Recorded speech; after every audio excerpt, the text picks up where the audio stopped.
The international custody case that is pitting the United States against Brazil. At the center, a 9-year-old New Jersey boy whose Brazilian mother moved him there in 2004 without telling her American husband. He is now locked in a bitter battle to get his son back. We'll talk in a moment to the U.S. Congressman threatening Brazil with financial pressure. But first, let's take a look at where things stand. What was supposed to be a happy homecoming was instead heartbreak.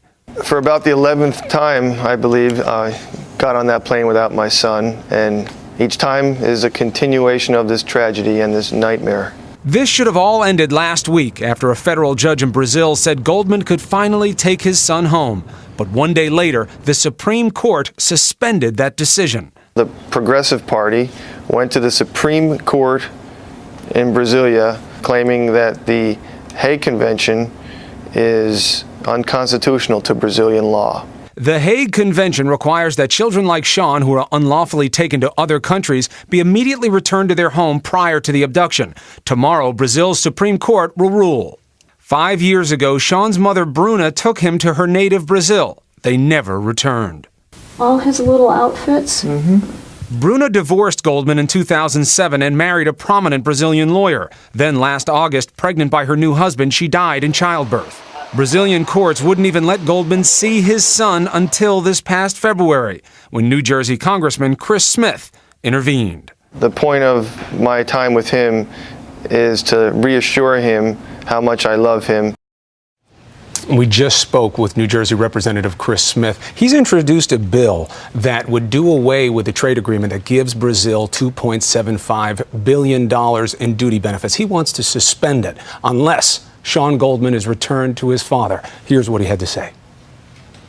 Good morning, Congressman Smith. Thanks for joining us. Chris, thanks for having me on. Brazil is an ally of the United States. How do you explain this? We have a bilateral agreement with them which calls for reciprocity.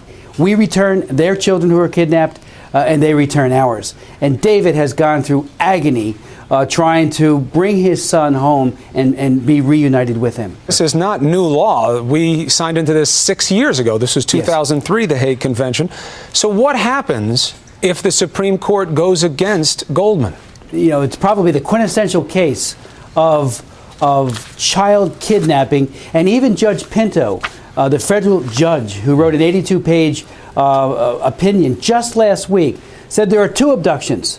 The first occurred when David's wife took off with Sean. She sadly has passed away. And the second abduction was when this man who's not the father just took control and took custody of a child who was not adoptable and just made him his own. You can't do that. It's against every canon of family law on the planet. So now, just as odd as the situation seems, so comes a very unique solution from you. House Resolution 125. You're basically trying to pass a law to take away subsidies to Brazil, trade subsidies, hitting them in the pocket. Do you think you can pass it? If you don't have some penalty for the government that's offending, moral suasion only goes so far. What else is left? We have to say that preferential trade that the GSP, the Generalized System of Preferences, provides will be suspended for Brazil unless they resolve the Goldman case and then get on the right path towards resolving these outstanding cases. You remember the Janet Greer case in Egypt. Sure. The law very clear there as well. She won custody in Egypt. So sometimes this comes down to the foreign state just wanting to do the good thing. Well, I watched that interview, and I thought it was outstanding to see her daughter after 12 years and all of those miscues by the government. You know, again, it takes pressure at the highest levels to say whether you're a Hague Convention signer or not, this is a matter of fundamental human rights and justice. Children should not be separated from their parents. Sean Goldman has also been somewhat now the face of a situation. 65 other kids in Brazil, 1,900 open cases around the world. Do you think this is a wake-up call about action that needs to be taken? He has helped so many other people by his bravery and tenacity in trying to get Sean back, because he has really highlighted the issue, made it visible where before it had been largely invisible. Well, Congressman Smith, thank you for giving us the attention it demands. I appreciate it, Chris. It's always tough to get our hands around this situation. Heartbreak for Goldman, but 1,900 cases around the world. This is the bill, House Resolution 125. We'll see if a vote comes up on it. It has to. It really has to. There's so many families that are hurting right now. Yeah.